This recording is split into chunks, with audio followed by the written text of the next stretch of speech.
Hello दोस्तों। हम जो सेकंड ग्रेड के पेपर हैं, इस प्रथम वीडियो के माध्यम से सारे जितने भी पेपर हुए हैं, चाहे 2023, 2022, 24 और 2018 में 19 में होने वाले सभी एसएसटी के जो और जीके के पेपर सारे सोल्ड विद व्याख्या के साथ आपको सामने प्रस्तुत करेंगे। जिसमें से हमने ये जो पहला पेपर लिया है वो अपने 13 तारीख दूसरा महीना 2023 को पेपर हुआ था। एक एक प्रश्न की व्याख्या करेंगे, ठीक है। तो सभी जुड़े रहिए और अपने दोस्तों के साथ इन पेपरों को जरूर शेयर करें। पहला प्रश्न है कि दक्षिण पश्चिमी मानसून के मौसम में निम्नलिखित में से कौन सा स्थान सर्वाधिक वर्षा प्राप्त करता है। Option A Jhalawar, option 2 Rajsamand, option 3 Bharatpur, option 4 Tonk. ये प्रश्न आया हुआ था और पहला प्रश्न था, इसका राइट आंसर हो जाएगा झालावाड़। क्या हो जाएगा? झालावाड़। तो राजस्थान में सभी को पता है सर्वाधिक जो वर्षा होती है वो दक्षिणी पश्चिमी मानसून से होती है। और दक्षिणी पश्चिमी जो मानसून होते हैं, पवन आती है वहां पर, इसमें सबसे महत्वपूर्ण अगर वर्षा की बात करते हैं तो वो झालावाड़ में होती है। कहां पर होती है? झालावाड़ में होती है। हो गया पहला प्रश्न। दूसरे प्रश्न की बात चलते हैं। प्रश्न संख्या 2 कि डूंगरपुर तथा बांसवाड़ा में अधिकांशतः कौन सी मृदा है। ऑप्शन ए जिप्सीफेरम मृदा, ऑप्शन 2 ग्रे ब्राउन जलोढ़ मृदा, ऑप्शन 3 पर्वतीय मृदा या ऑप्शन 4 लाल लोमी मृदा। तो दूसरे प्रश्न का राइट आंसर हो जाएगा लाल लोमी मृदा। कौन सी हो जाएगा? लाल लोमी मृदा, यानी चौथा ऑप्शन इसमें क्या हो जाएगा? बिल्कुल राइट आंसर हो जाएगा। चौथा option is a right answer. इसकी व्याख्या देखते हैं तो इसका जो लाल रंग है वो लौह तत्वों की मौजूदगी के कारण होता है। तो सबको पता है कि जो लाल लोमी मृदा होती है उसका जो लाल रंग होता है वो किसके कारण होता है? लाल जो तत्व उसमें विद्यमान होते हैं, बारीकी के कारण पानी अधिक समय तक रहता है। ये जो लाल लोमी मृदा होती है ना, इसमें पानी क्या होता है? अधिक समय तक रहता है। ये हो गए दूसरे प्रश्न की व्याख्या। तीसरा प्रश्न है कि तीसरा प्रश्न यही है कि एसीसी लिमिटेड की एक सीमेंट इकाई है। एसीसी, तो इसका ऑप्शन 1 गोठन, ऑप्शन 2 लाखेरी में, ऑप्शन 3 सिरोही में, ऑप्शन 4 चित्तौड़गढ़ में। तो जो एसीसी लिमिटेड है वो सीमेंट की एक इकाई है, वो कहाँ पर है? लाखेरी बूंदी इसका राइट आंसर है। क्या है? लाखेरी बूंदी। 2 नंबर इसका राइट आंसर हो जाएगा।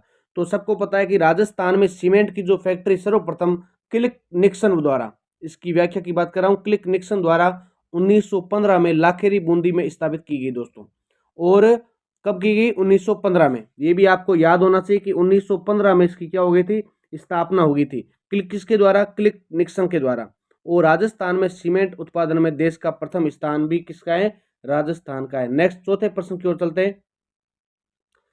चौथा प्रश्न था कि 2011 की जनगणना के अनुसार राजस्थान में पुरुष और महिला साक्षरता के बीच अंतर लगभग था। ऑप्शन ए 23.4%, ऑप्शन 2 24.5%, ऑप्शन 3 22% और ऑप्शन 4 27%। तो इसका राइट आंसर क्या होगा?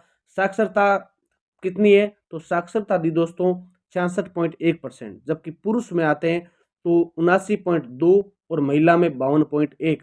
पूछ क्या रहा है अपने को? दोनों के बीच में अंतर की बात कर रहा है। तो 79.2 में से अगर हम 52.1 को अगर देखते हैं तो साक्षरता हो जाएगी 66 पॉइंट। कितने हो जाएगी? 66.1। अर्थात दोनों के बीच अगर अंतर की बात करते हैं तो इसका राइट आंसर होगा 27%, यानी 79%, 79.2%। और महिला की जो साक्षरता है वो 52.1% है। कितनी है? 52.1। अगर इसको घटाएंगे तो उत्तर आ जाएगा 27%। क्या हो जाएगा? 27%, यानी 4 नंबर इसका बिल्कुल राइट आंसर है। क्या हो जाएगा? 4 नंबर इसका बिल्कुल राइट आंसर हो जाएगा। प्रश्न संख्या 5 की बात करते हैं। खर्च योग्य आय होती है। प्रश्न 5 खर्च योग्य आय होती है। ऑप्शन 1 जीडीपी पूंजी उपभोग भत्ता, ऑप्शन 2 व्यक्तिगत आय का वह हिस्सा जिसका उपयोग एवं बचत के रूप में उपयोग किया जा सकता है, ऑप्शन 3 उत्पादन के साधन की पूर्ति करने वालों का कुल भुगतान, ये ऑप्शन 4 व्यक्तिगत आय के लिए प्रयुक्त अन्य शब्द। तो इसका सही आंसर हो जाएगा 2 नंबर। 2 नंबर, यानी व्यक्तिगत आय का वह हिस्सा जिसका उपयोग बचत के रूप में उपयोग होता है। इसका देखते हैं तो व्यक्तिगत आय का क्या होता है? वह जो हिस्सा होता है जिसमें क्या करते हैं, उपभोग और बचत के रूप में दोनों में होता है, वही कहलाती है खर्च योग्य आय। कौन सी कहलाती है?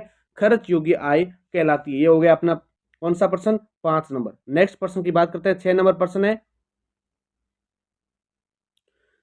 प्रश्न संख्या 6 की उपभोग फलन दर्शाता है। ऑप्शन ए उपभोग तथा धन के स्टॉक के बीच धनात्मक संबंध। ये जो अपने पार्ट चल रहा है वो किसका है? इकोनॉमिक्स, अर्थशास्त्र सब्जेक्ट आता है ना, उसके प्रश्न है ये। तो उपभोग तथा धन के स्टॉक के बीच धनात्मक संबंध को, उपभोग तथा खर्च करने योग्य आय के बीच धनात्मक संबंध को, या उपभोग तथा बचत के बीच ऋणात्मक संबंध को, या ऑप्शन डी या चौथा उपभोग तथा खर्च करने योग्य के ऋणात्मक संबंध को। इसका आपको कैसे ध्यान होना चाहिए? जो मात्राओं को प्रदर्शित करता है, यानी जो ये क्या है, बीच धनात्मक संबंध है, जो स्टॉक के बीच नहीं, आय के बीच, अर्थात दूसरा ऑप्शन इसमें बिल्कुल सही हो रहा है।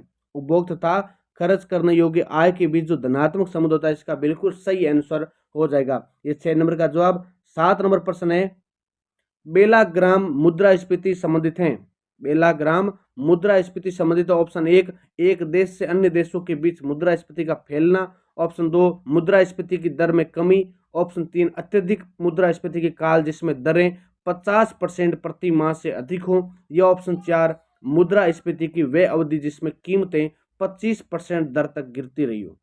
प्रश्न संख्या 7 है, तो 7 का सही जवाब हो जाएगा 3 नंबर। जो पता होना चाहिए कि जो दरें होती है अत्यधिक मुद्रास्फीति में, वो 50% क्या होनी चाहिए? प्रति माह से अधिक होनी चाहिए। कितनी होनी चाहिए? 50% से अधिक बढ़ जाती है तो ये किसी भी अर्थव्यवस्था में क्या होता है? वस्तुओं और सेवाओं के समग्र मूल्य में क्या होता है? गंभीर और तीव्र वृद्धि मानी जाती है। ये 7 नंबर का हो गया। 8 नंबर प्रश्न है, प्रश्न संख्या 8 को देखो।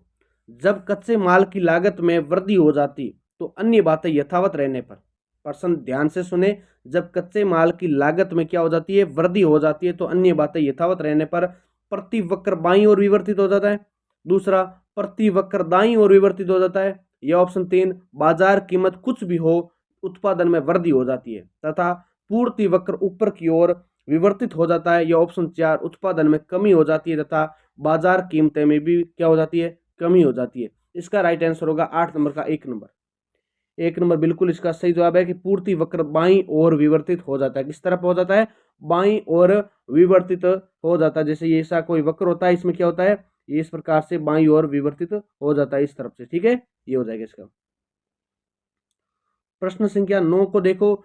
एक वस्तु जिसकी अनेक निकट प्रतिस्थापन व उसकी क्या होगी? ऑप्शन ए अत्यधिक लोचदार मांग होगी, ऑप्शन 2 कम लोचदार मांग होगी, ऑप्शन 3 इकाई लोचदार मांग होगी, या ऑप्शन 4 पूर्णतः बेलोचदार मांग होगी। तो राइट आंसर, सही आंसर है अत्यधिक लोचदार मांग होगी। कैसी होगी? लोचदार मांग हो जाएगी। 9 नंबर का option number 1 is a right answer. प्रश्न संख्या 10 की बात करते हैं। एक विवेकशील उपभोक्ता किसी भी वस्तु की एक इकाई का उपयोग नहीं करेगा यदि उसकी सीमांत उपयोगिता ह्रासवान यानी कम हो, सीमांत उपयोगिता औसत उपयोगिता से कम हो, सीमांत उपयोगिता वर्धमान हो, या ऑप्शन 4 सीमांत उपयोगिता ऋणात्मक हो। तो इसका राइट आंसर है सीमांत उपयोगिता जो हो क्या हो? ऋणात्मक हो। तो क्या होगा? इकाई उपभोग नहीं दे होगा। प्रश्न संख्या 11, एक विशिष्ट समयावधि के दौरान यदि सरकारी खर्च कुल आगम से ज्यादा हो जाता है तो इसे कहा जाता है। ऑप्शन 1 सरकारी बजट घाटा, ऑप्शन 2 सरकारी बजट आधिक्य, ऑप्शन 3 संतुलित बजट, या ऑप्शन 4 सार्वजनिक ऋण। क्या कहते हैं इसको? इसको बोलते हैं सरकारी बजट घाटा, यानी 1 नंबर इसका बिल्कुल सही जवाब है। एक अगर विशिष्ट समयावधि के दौरान हो जाता है तो बजट घाटा 3 प्रकार का होता है। बजट घाटा कितने प्रकार होता है? 3 प्रकार का। एक तो राजस्व घाटा, एक प्राथमिक घाटा, और एक होता है राजकोषीय घाटा। कितने प्रकार का होता है? 3 प्रकार का घाटा होता है। राजस्व घाटा, प्राथमिक घाटा, राजकोषीय घाटा। याद कर लेना, ध्यान रखना। नेक्स्ट आता है अपनी 12 नंबर क्वेश्चन। 12 नंबर क्वेश्चन क्या है कि निम्नलिखित में से कौन सा एम फर्स्ट मुद्रा की परिभाषा का हिस्सा नहीं है?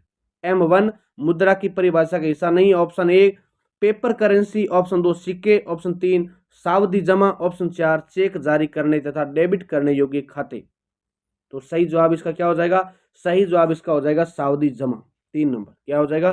सावधि जमा। कैसे होगा? तो एम फर्स्ट का मतलब है लोगों के पास मुद्रा जैसे नोट हो गए, सिक्के हो गए, और प्लस बैंकों के पास जमा करंट या सेविंग अकाउंट में, प्लस आरबीआई के पास अन्य जमा एमआई, यानी एम फर्स्ट मुद्रा करने योग्य तरल मुद्रा होती है, अर्थात सावधि जमा इसका बिल्कुल सही जवाब है। 3 नंबर इसका सही जवाब हो जाएगा। प्रश्न संख्या 13 की बात करते हैं।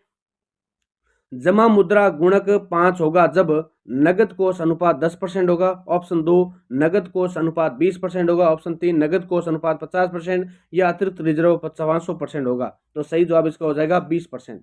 नगद कोष कितना हो जाएगा? 20% होगा, तब ये इसका राइट आंसर हो जाएगा। इसको ऐसे ध्यान रखना कि जो जमा गुणक होते हैं उसके अधिकतम राशि के बराबर होते हैं। क्या होते हैं? उसके बराबर माने जाते हैं, ठीक है। और जो बैंक सभी आरक्षित इकाइयों के लिए जमा बन सकते हैं, जमा गुणक की गणना आरक्षित अनुपात में विभाजित करके की जाती है। ये हो गया जमा गुणांक वर्षा वाला, ठीक है। अगले प्रश्न की ओर चलते हैं। 19 क्वेश्चन, 14 नंबर क्वेश्चन है, 19 सॉरी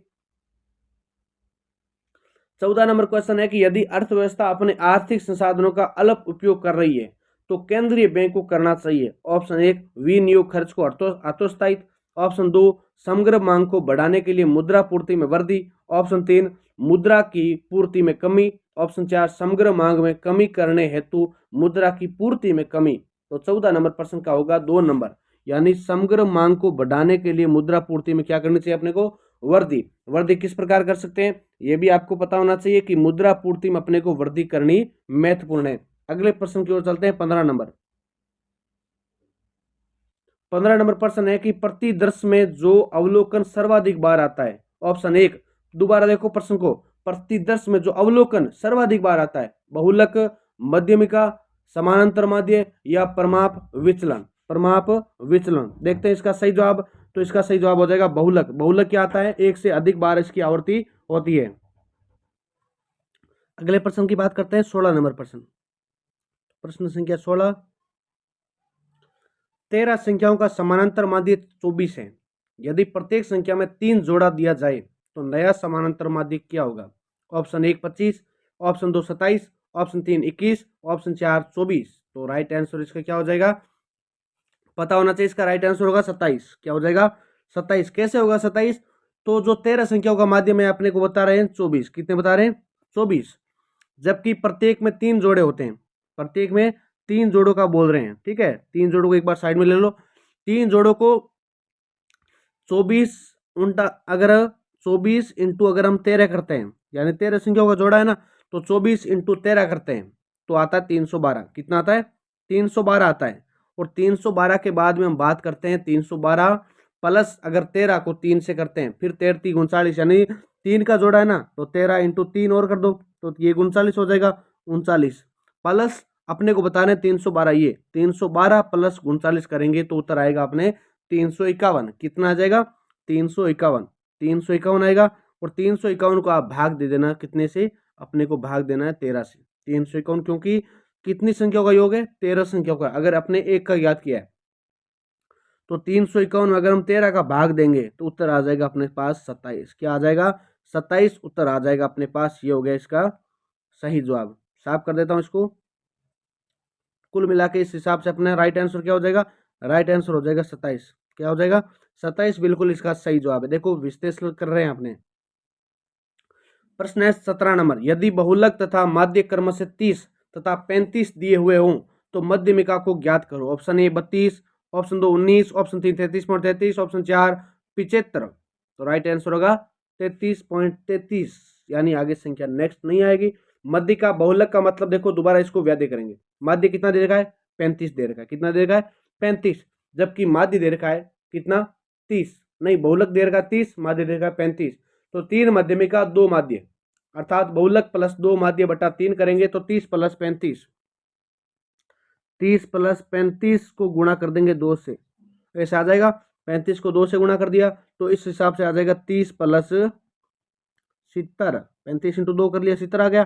फिर बट्टा कर देंगे अपने 3, तो इस हिसाब से 100 बटा 3 आ गया। 100 बटा 3 को अगर हम निकालेंगे, 100 बटा 3 को निकालेंगे तो उत्तर क्या आ जाएगा? 33.33। 33.33। इस हिसाब से आपको इसका सरल करना है, ठीक है। चलते हैं नेक्स्ट क्वेश्चन की ओर। तो राइट आंसर इसका क्या हो जाएगा? राइट आंसर इसका हो जाएगा 3 नंबर। अगले प्रश्न की ओर चलते हैं। 18 नंबर, भौतिक गुणवत्ता जीवन सूचकांक PQLI निम्न में से किसके द्वारा प्रतिपादित की अवधारणा है? जोसेफ स्टिग्लिट्ज, अमर्त्य के सेन, MD मॉरिस, पॉल ए सैम्यूल्सन। तो सही जवाब बताइए। सही जवाब होगा MD Morris. MD Morris 3 number इसका सही जवाब है। तो जीवन सूचकांक की जो भौतिक गुणवत्ता है PQLI, क्या इसका PQLI को 1990 के दशक में, कब 1990 के दशक में किसके द्वारा, अर्थशास्त्री थे मॉरिस डी मॉरिस, उसके द्वारा विकसित किया गया, एक अर्थशास्त्री है, इकोनॉमिक्स लेट है। तो जीवन सूचकांक की जो भौतिक गुणवत्ता किसी देश के लिए कल्याण की गुणवत्ता को मापने का प्रयास होता है, जिसका मूल्य होता है 3 आंकड़ों का औसत होता है। एक तो मूल्य साक्षरता दर, मूल साक्षरता दर, एक शिशु मृत्यु दर और एक वर्ष में जीवन प्रत्याशा। तीनों बिंदु याद होने चाहिए। कौन कौन से, मूल साक्षरता दर, शिशु मृत्यु दर और एक वर्ष में जीवन प्रत्याशा। तो राइट आंसर क्या हो जाएगा, MD मॉरिस। अगला नंबर है 19 नंबर क्वेश्चन कि कौशल विकास एवं उद्यमिता को राष्ट्रीय नीति किस वर्ष में प्रारंभ की गई। प्रश्न 19, इसका राइट आंसर ऑप्शन 1 2014, 2015, 2016, 2017। तो राइट आंसर है 2015। क्या हो जाएगा, राइट आंसर 2 नंबर 2015। तो कौशल विकास उद्यमिता नीति 2015 में प्रारंभ की गई। इसका उद्देश्य क्या था, गति और मानकता के यानी गुणवत्ता के साथ बड़े पैमाने पर कौशल की चुनौती को पूरा करना। दोबारा देखिए, इसका उद्देश्य क्या था, जो गुणवत्ता है, मानक है, गति है, उसकी कौशल को, चुनौती को पूरा करना इसका उद्देश्य माना गया था। अगला प्रश्न है 20 नंबर, प्रश्न संख्या 20 देखिए कि निम्नलिखित में से किसके द्वारा मानव विकास रिपोर्ट प्रकाशित की गई है। बहुत अच्छा प्रश्न था कि मानव विकास जो रिपोर्ट होती है वो किसके द्वारा प्रस्तुत की जाती है। ऑप्शन 1 विश्व बैंक, ऑप्शन 2 अंतर्राष्ट्रीय मुद्रा कोष, ऑप्शन 3 विश्व आर्थिक forum, option 4 United Nations Development Programme. तो राइट आंसर है United Nation Development Programme. 4 number इसका सही जवाब है। तो HDR मानव विकास रिपोर्ट का मतलब क्या है, HDR तो HDR को जारी करना 17वीं बैठक में 2030 तक सतत विकास हेतु एजेंडा के तहत अन्य सदस्यों द्वारा 17 विकास लक्ष्य एवं 169 अंगीकृत किए गए थे, जिसको 1 जनवरी 2016 से प्रभावी हुआ था। कब हुआ था, 1 जनवरी 2016 से प्रभावी हुआ था। ये प्रश्न अपने देखना नहीं था। अगला दूसरा प्रश्न देखते हैं। 21 नंबर क्वेश्चन है कि संयुक्त राष्ट्र संघ के द्वारा कब संधारणीय विकास लक्ष्य अपनाए गए थे। संयुक्त राष्ट्र संघ के द्वारा कब संधारणीय विकास लक्ष्य अपनाए गए। तो ऑप्शन है 2014, ऑप्शन 2 2015, 2012, 2013। सही जवाब होगा 2015। क्या होगा, 2015 इसका बिल्कुल सही जवाब है। 2015 यानी 2 नंबर इसका सही जवाब हो जाएगा 2015। और 70वीं बैठक में, सॉरी इसकी व्याख्या, 70वीं बैठक में 2030 तक क्या लक्ष्य रखा था कि सतत विकास एजेंडा कंप्लीट कर देंगे और 17 जो विकास लक्ष्य हैं उसको पूरे करने का योगदान जरूर रहेगा। अपना 22 नंबर क्वेश्चन है, नीति आयोग द्वारा जारी किए गए इंडिया इनोवेशन इंडेक्स 2021 में राजस्थान का स्थान कौन सा था। इंडेक्स 2021 जो जारी किया गया उसमें राजस्थान का 10वां, 11वां, 12वां, 13वां कौन सा स्थान था। तो इसका स्थान था अपने राजस्थान का 12वां। कौन सा स्थान था, राजस्थान का उसमें 12वां स्थान था। याद कर लेना, भारत सरकार द्वारा एक सूचकांक जारी किया जाता फर्स्ट यानी III, ठीक है, नवाचार सूचकांक, जो देश के नवाचार तंत्र के विकास हेतु क्या होता है उसमें शामिल संस्थाएं। एक तो NITI यानी नीति आयोग की, कर्नाटक प्रथम स्थान पर रहता है, इसमें ध्यान रखना। फर्स्ट स्थान पर कौन रहा था, कर्नाटक, कर्नाटक इसमें कौन रहा था, प्रथम स्थान पर रहा था। अगले प्रश्न की ओर बात करते हैं। प्रश्न संख्या 23, निम्नलिखित में से किसे हरित लेखांकन भी कहा जाता है। तो निगमित सामाजिक उत्तरदायित्व है, फॉरेसिक लेखांकन, पर्यावरण लेखांकन, निगम लेखांकन। राइट आंसर इसका क्या हो जाएगा, इसका राइट आंसर होगा 3 नंबर यानी पर्यावरण लेखांकन। क्या हो जाएगा, पर्यावरण लेखांकन। प्रश्न संख्या 24, निम्नलिखित में से न्याय का हकदारी, अब आ गए पॉलिटिकल के क्वेश्चन। तो निम्नलिखित में से न्याय का हकदारी सिद्धांत किसके द्वारा प्रतिपादित किया गया था। जॉन रॉल्स, रॉबर्ट नोजिक, प्लेटो, अरस्तु। तो न्याय का हकदारी सिद्धांत किसके द्वारा दिया गया था, न्याय का जो हकदारी सिद्धांत दिया गया था वो दिया था नोजिक के द्वारा। किसके द्वारा दिया गया था, नोजिक के द्वारा दिया गया था। तो नोजिक ने न्याय के हकदारी सिद्धांत को दिया। 3 सिद्धांत थे इसमें कितने सिद्धांत शामिल थे, 3। एक तो अधिकरण के सिद्धांत पर हासिल करना, उसका हकदार है, और किसी व्यक्ति वस्तु को संपत्ति के हकदार किसी भी दूसरे व्यक्ति के न्यायपूर्ण सिद्धांत के अनुसार हासिल करता है तो वह उसका हकदार होता है। जबकि तीसरा सिद्धांत दिया कि 1 और 2 के अलावा कोई भी किसी दूसरे तरीके से किसी सिद्धांत का हकदार नहीं हो सकता। प्रश्न संख्या 25 की बात करते हैं। निम्नलिखित में से कौन से सत्ता के प्रकार का उल्लेख मैक्स वेबर ने नहीं किया। विवेक सम्मत, विधिक, परंपरागत, करिश्मावादी या संवैधानिक। तो संवैधानिक का उसने उल्लेख नहीं किया, जबकि मैक्स वेबर ने 3 ही सत्ता के प्रकार बताए, वैधानिक सत्ता, परंपरागत सत्ता और करिश्माई सत्ता। कितने प्रकार बताए, तीन प्रकार बताए थे, करस्माई, परंपरागत और वैधानिक सत्ता। इसका राइट आंसर हो जाएगा 4 नंबर। प्रश्न संख्या देखो 26 नंबर क्वेश्चन है कि कौन से कुटों का प्रयोग सुमेलित कीजिए। तो on liberty, two concepts, on liberty, anarchy states, the road of स्कर्म्स, Isaiah Berlin, F A Hayek, Robert Nozick, John Stuart Mill. तो सबसे पहले आपको पुस्तकों के ध्यान नाम होने चाहिए, ठीक है, फिर उसके बाद पता चलेगा कि सही आंसर कौन सा है। तो ए है, तो ए का हो जाएगा ऑन लिबर्टी हो जाएगा जॉन स्टुअर्ट मिल का। क्या हो जाएगा? जॉन स्टुअर्ट मिल का हो जाएगा, ठीक है, ये भी आपको पता होना चाहिए। फिर जो ये होता है टू कॉन्सेप्ट्स ऑफ लिबर्टी, ये था इजाया बर्लिन का। इजाया बर्लिन का यानी दो को बी को एक से मिला दो, ठीक है। और सी वाला ये खुद मिला हुआ है, यानी ये खुद सेम ही है, ठीक है। बाकी बचा कौन पीछे? ये बचा एफ ए, ये, ठीक है। इसका देख लेना सही कौन सा है, तो इसका सही हो जाएगा 2 नंबर। 2 नंबर इसका राइट आंसर है। 27 नंबर क्वेश्चन, निम्नलिखित में से कौन सी राजनीतिक विज्ञान के आधुनिक परिप्रेक्ष्य की विशेषता नहीं है? आनुभाविक अध्ययन, तथ्यों पर आधारित, संस्थाओं का अध्ययन, व्यवहार का अध्ययन। तो 27 नंबर का क्या हो जाएगा? 27 नंबर का हो जाएगा अपने संस्थाओं का अध्ययन। संस्थाओं का अध्ययन इसका राइट आंसर है। अगला प्रश्न है 28 नंबर, निम्नलिखित में से कौन सा विचारक politics to gets when how का लेखक है? तो हाउ का लेखक कौन हो जाएगा? हाउ का लेखक कौन हो जाएगा, सभी बताइए। प्रश्न नंबर 28 नंबर का राइट आंसर क्या होगा? 28 नंबर का हो जाएगा हेराल्ड लासवेल। 2 नंबर इसका सही जवाब। प्रश्न संख्या 29, अपनी इस संविधान सभा में आज तारीख 26 नवंबर 1949 को हित द्वारा संविधान को अंगीकृत करते हैं। तो इसका हो जाएगा अंगीकृत, अधिनियमित और आत्मपरित। 3 नंबर इसका सही जवाब है। प्रश्न संख्या 30, प्रश्न संख्या 30, निम्नलिखित में से किस वाद में संघवाद को भारत के संविधान का मूलभूत ढांचा घोषित किया गया था? तो इसका हो जाएगा सही जवाब 2 नंबर, यानी एस आर बम्बई बनाम भारत संघ। एस आर बम्बई बनाम भारत संघ 1954 में, एस आर बम्बई बनाम भारत संघ। तो इस मामले में क्या हुआ था? सर्वोच्च न्यायालय ने निर्धारित किया और संविधान संघ है उसके मूल ढांचे में शामिल है, ये बताया गया था, ठीक है। प्रश्न 31 संख्या है कि निम्नलिखित में से कौन सा भारत के राष्ट्रपति पर महाभियोग की प्रक्रिया का भाग नहीं है? संविधान के अतिक्रमण के लिए राष्ट्रपति पर महाभियोग लगाया जा सकता है। महाभियोग के संकल्प के लिए कम से कम 14 दिन की लिखित सूचना देने के लिए प्रस्तावित किया जाना चाहिए, जो सदन की कुल सदस्य संख्या के कम से कम 1/4 सदस्यों द्वारा हस्ताक्षरित होते हैं। जबकि तीसरा ऑप्शन है कि महाभियोग के लिए संकल्प सदन की मूल सदस्य संख्या के कम से कम 2/3 बहुमत द्वारा पारित होना चाहिए। सही आंसर इसका हो जाएगा 4 नंबर, जो दे रखा है राष्ट्रपति पर साबित कदाचार या असमर्थता के आधार पर क्या कर सकते हैं? महाभियोग लगाया जा सकता है। प्रश्न संख्या 32, निम्नलिखित में से कौन सा संविधान की 11वीं अनुसूची में सम्मिलित नहीं है? तो कौन सी सम्मिलित नहीं है? इसमें हो जाएगा 4 नंबर अग्निशमन सेवाएं, बाकी 4 सेवाएं सम्मिलित हैं। तो ये 11वीं अनुसूची में 1992 में 73वें संविधान संशोधन द्वारा अधिनियम जोड़ा गया। किसके अनुसार?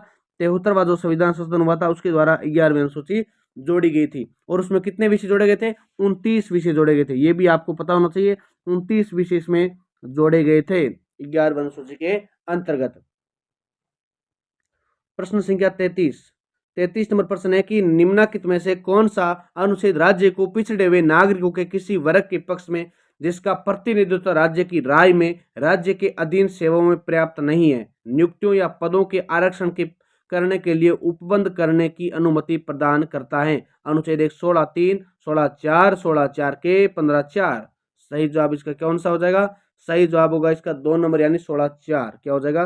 16(4) इसका बिल्कुल सही जवाब है। तो 16(4) में यही बता रखा है कि राज्य सरकार अपने नागरिकों के उन सभी पिछड़े वर्ग के पक्ष में नियुक्तियां या पदों के आरक्षण हेतु प्रावधान कर सकती है। अवसर की समानता, ये भी इसमें आता ही है। प्रश्न संख्या 34 1990 के दशक में भारत द्वारा पड़ोसी देशों के लिए एक तरफा रियासतें देने को कहा गया। पूर्व की ओर देखो नीति, गुजराल सिद्धांत, कृष्णा सिद्धांत, पश्चिम की ओर देखो। तो सही आंसर है गुजराल सिद्धांत। गुजराल सिद्धांत के बारे में ध्यान होना चाहिए। 1996 में इंद्र कुमार गुजराल द्वारा प्रतिपादित ये सिद्धांत दिया गया था। कब दिया गया? 1996, 1996 में इस सिद्धांत का प्रतिपादन किया गया था। दक्षिण एशिया का बड़ा देश होने के नाते छोटे देशों को एक तरफा रियासतें देने के लिए ये सौहार्दपूर्ण यानी भाईचारे के लिए, ठीक है। अगला प्रश्न है 35 नंबर क्वेश्चन। 35 नंबर क्वेश्चन यही है कि निम्न में से कौन सा कथन राज्य के नीति निर्देशक तत्व के संदर्भ में सही नहीं है? तो सही नहीं है, कौन सा सही नहीं है? देखो इसका 35 नंबर क्वेश्चन,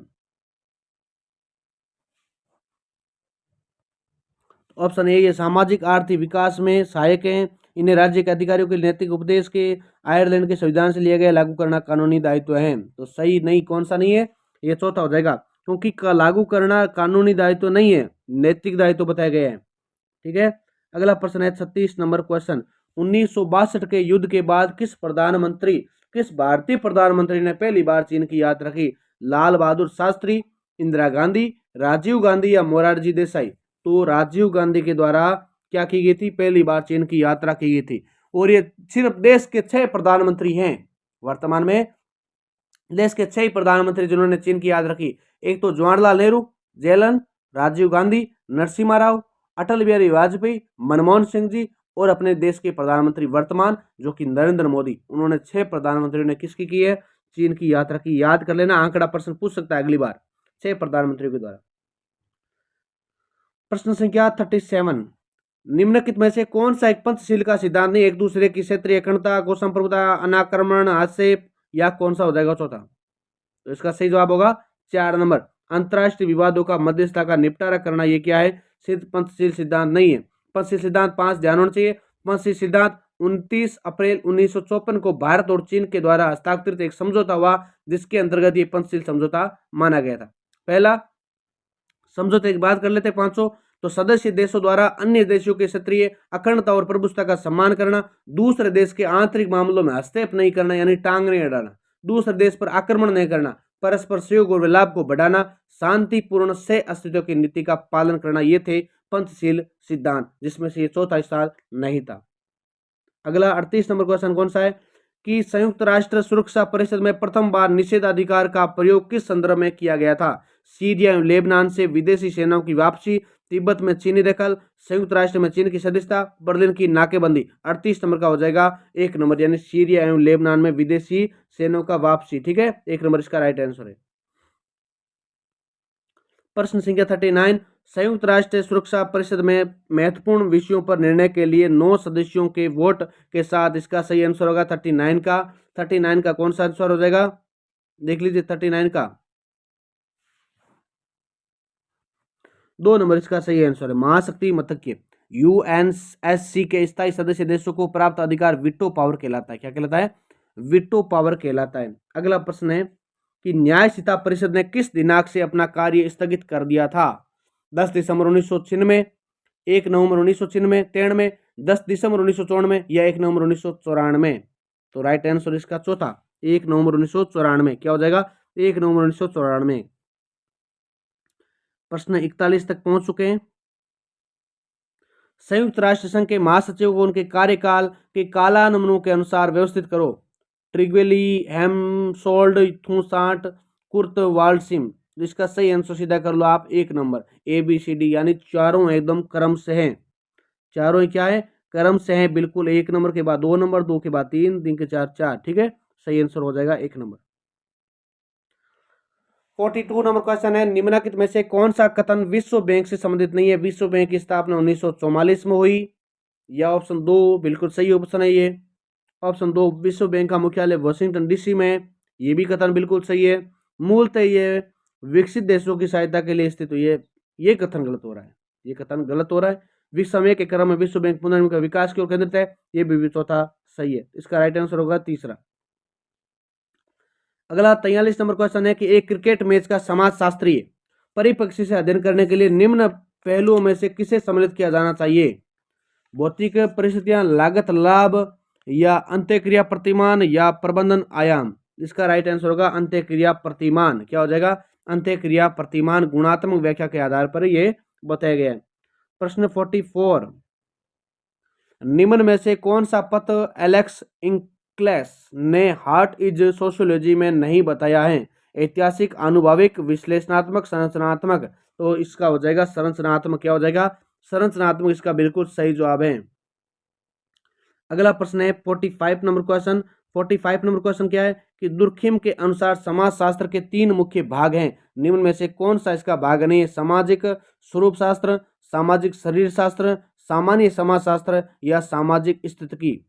तो सही जवाब इसका भी क्या है, सामाजिक स्थिति की। तो दुर्खिम ने क्या बताए गए थे, समाजशास्त्र के अध्ययन को क्षेत्र को प्रभावित करने के 3 भागों में विभाजित किया।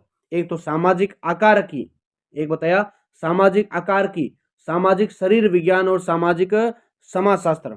दूसरा, एमिल दुर्खिम ने समाज के आधार पर लोगों के बीच संरचनात्मक संबंध को वर्गीकृत करने के लिए शब्द इस्तेमाल किया था। अगला प्रश्न चलते हैं, 46 नंबर क्वेश्चन, समाज सामाजिक संबंध का ताना बाना है, ये कथन किसका है? अच्छा प्रश्न था, सीधा फैक्ट है कि समाज क्या है, सामाजिक संबंधों का ताना बाना है, ये कथन किसका है? मैकाइवर, यूटर, गिडिंग्स या क्यूबर? तो ये था मैकाइवर का कथन। किसका था? मैकाइवर का ये प्रश्न पूछा गया था।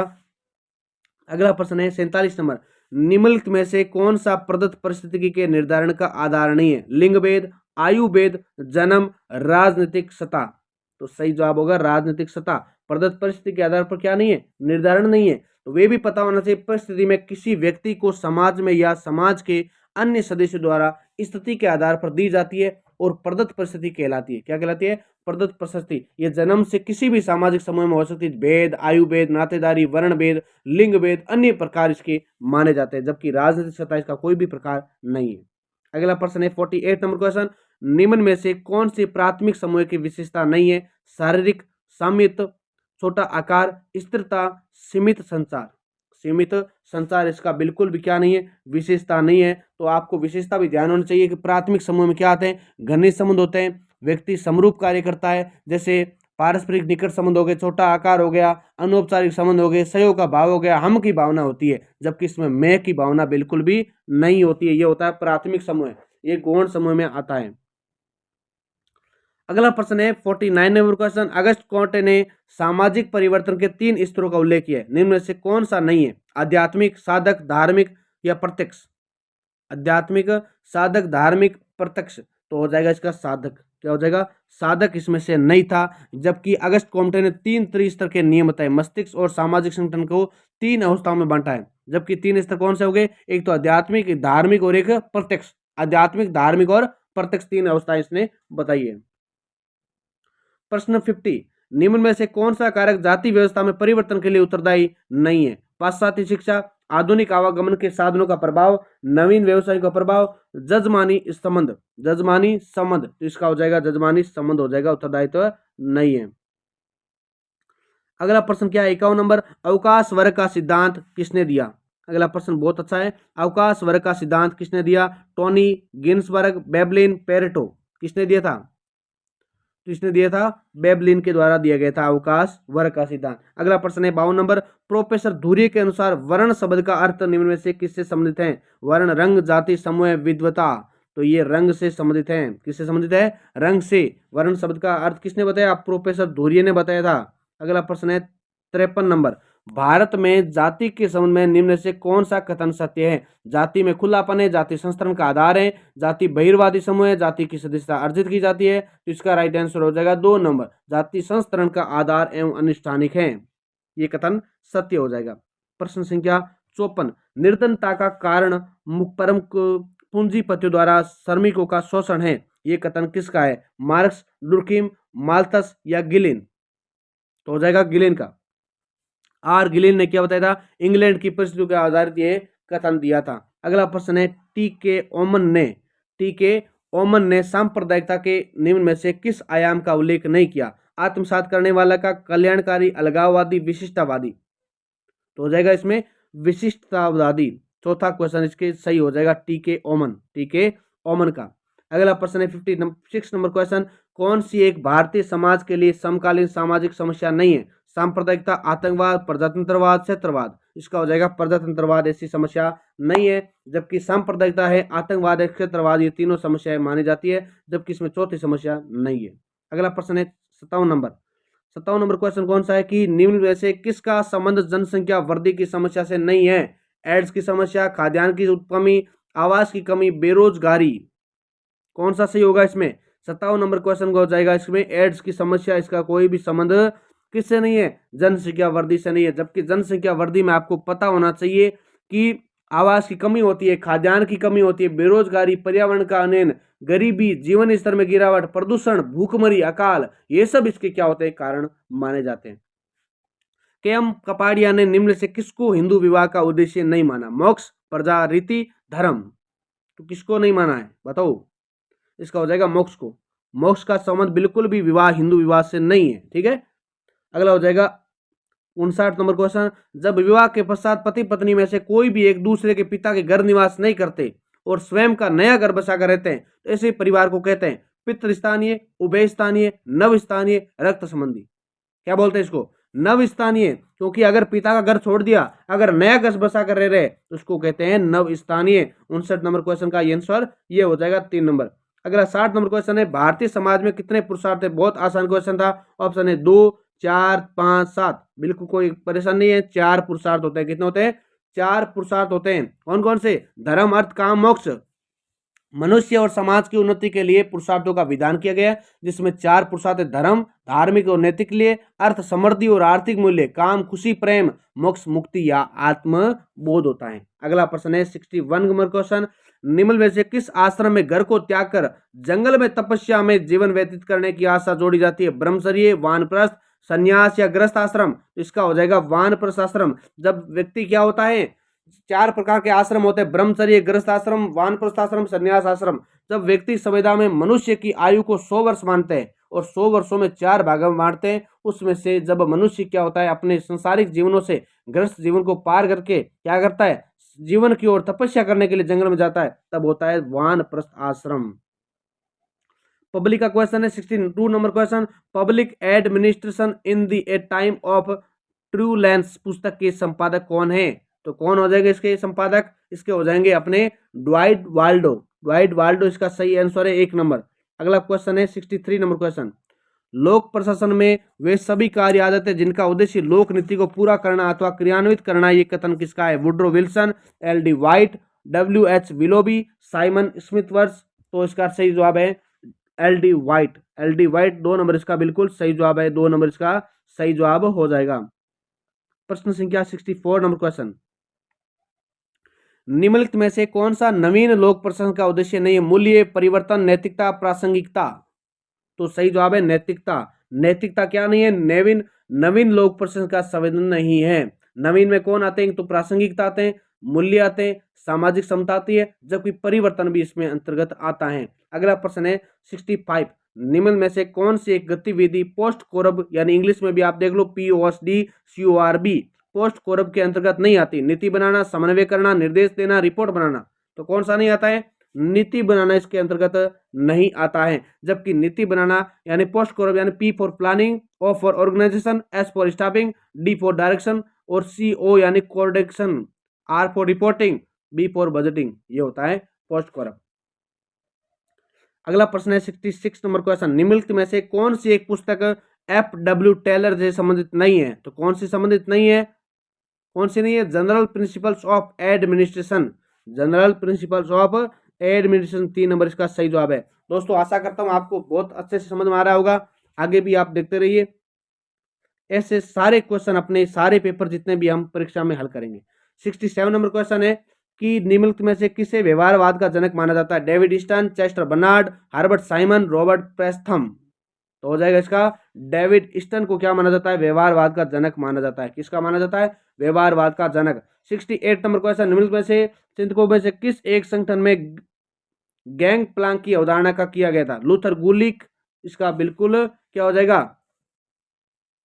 हेनरी फ्योल होगा, सॉरी, इसका हेनरी फ्योल, यानी 4 नंबर इसका बिल्कुल सही जवाब है। 69 नंबर क्वेश्चन है 69 नंबर क्वेश्चन। निम्नलिखित में से गतिविधियों में से कौन सी एक हर्बर्ट साइमन द्वारा वर्णित निर्णय निर्माण प्रक्रिया की गतिविधि नहीं है? तो आसूचना, प्रारूप, चयनता, फीडबैक, प्रतिक्रिया। इसका सही जवाब क्या होगा? सही जवाब इसका क्या हो जाएगा? तो फीडबैक हो जाएगा। क्या हो जाएगा? फीडबैक। 4 नंबर इसका सही जवाब है। अगला क्वेश्चन है 70 नंबर। निम्न में से कौन सा एक मैरी पार्कर फोलेट द्वारा सुझाए गए नेतृत्व का प्रकार नहीं है? पद से नेतृत्व है, व्यक्तित्व से नेतृत्व है, ज्ञान से नेतृत्व है, कार्य से नेतृत्व है। तो हो जाएगा इसमें ज्ञान से नेतृत्व है। क्या हो जाएगा? ज्ञान से नेतृत्व है। तो फोलेट के अनुसार नेतृत्व के आवश्यक संबंधी कौशल 3 प्रकार के होते हैं: स्थिति का नेतृत्व है, व्यक्ति का नेतृत्व है और तीसरा होता है कार्य का नेतृत्व। कौन सा होता है? कार्य का नेतृत्व। 71 नंबर क्वेश्चन है कि निम्नलिखित में से कौन सा संप्रेषण प्रक्रिया का सही क्रम अनुक्रम नहीं है। तो इसमें से 3 नंबर है ना, संप्रेषक, संदेश, माध्यम, संवाद, प्राप्तकर्ता, ये नहीं है, बाकी तीनों हैं। निम्नलिखित में से कौन सा एक फ्रेडरिक हर्जबर्ग के लिए प्रेरक तत्वों में शामिल नहीं है। पहचान, बोनस, कार्य, वातावरण, उपलब्धि। कौन सा हो जाएगा इसमें, कार्य, वातावरण। 3 नंबर इसका बिल्कुल गलत जवाब है, क्योंकि 3 नंबर इसमें शामिल नहीं होता है। बाकी जैसे उपलब्धि, मान्यता, कार्य की कुशलता, जिम्मेदारी, उन्नति, ये सब इसमें सम्मिलित माने जाते हैं। अगला क्वेश्चन है 73 नंबर क्वेश्चन, निम्नलिखित में से कौन सी सिफारिश भारत के प्रथम प्रशासनिक सुधार आयोग द्वारा नहीं की गई। मंत्रिपरिषद में अधिकतम 45 सदस्यों, उप मंत्री का पद समाप्त किया जाए, कार्मिक विभाग स्थापित किया जाए, सभी महत्वपूर्ण निर्णय लिखित में दिए जाए। कौन सा हो जाएगा इसमें, दूसरा, उप मंत्री का पद समाप्त किया जाए, इसमें नहीं आता। 74 नंबर क्वेश्चन है, भारत के द्वितीय प्रशासनिक सुधार आयोग की कौन सी रिपोर्ट का नागरिक केंद्रित प्रशासन था। तो हो जाएगा इसका राइट आंसर 12वीं इसका बिल्कुल सही जवाब है। भारत के द्वितीय प्रशासनिक सुधार आयोग के अध्यक्ष का नाम क्या था। डी सुब्बाराम, सी रंगराजन, आई जी पटेल, एम वीरप्पा मोइली। चौथा है तो इसके कौन सा हो जाएगा, चौथा, वीरप्पा मोइली। वही पे क्या था।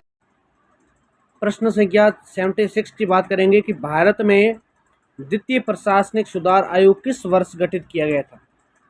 लोक प्रशासन सब्जेक्ट में option A 2003, option 2 2004, option 3 2005, option 4 2006। इसका राइट आंसर क्या हो जाएगा, ऑप्शन नंबर 3 यानी 2005 हो जाएगा। क्या हो जाएगा, ऑप्शन नंबर 2005 इसका बिल्कुल सही जवाब हो जाएगा। अगला क्वेश्चन है 77 नंबर क्वेश्चन कि भारत में लोकायुक्त संस्था को स्थापित करने वाला प्रथम राज्य कौन सा था। बिहार, उत्तर प्रदेश, आंध्र प्रदेश, महाराष्ट्र। कौन सा था, महाराष्ट्र। तो आपको पता होना चाहिए कि भारत में जो लोकायुक्त संस्था है उसको स्थापित करने वाला फर्स्ट राज्य कौन सा था, महाराष्ट्र। जे राइट आंसर क्या हो जाएगा, महाराष्ट्र। क्वेश्चन संख्या 78 कि लोकपाल एवं लोकायुक्त अधिनियम 2013 के अनुसार लोकपाल संस्था में कितने सदस्य होंगे। Option A 5, 7, 8, 10। कितने सदस्य होते हैं, तो राइट आंसर होगा 8 सदस्य। कितने सदस्य होते हैं, 8 सदस्य। जे राइट आंसर यानी 3 नंबर इसका बिल्कुल सही जवाब हो जाएगा। प्रश्न संख्या 79 नंबर क्वेश्चन है कि भारत में सूचना का अधिकार अधिनियम को कब अधिनियमित किया गया था। सूचना के अधिकार को 1 जनवरी 2005, 10 अप्रैल 2005 या 15 जून 2005 या 18 जून 2005। इसका राइट आंसर हो जाएगा 15 जून 2005 यानी सी, यानी 3 नंबर इसका बिल्कुल राइट आंसर है। अगला प्रश्न है 80 नंबर, वेदों को कहा जाता है श्रुति, स्मृति, जातक, त्रिपिटक।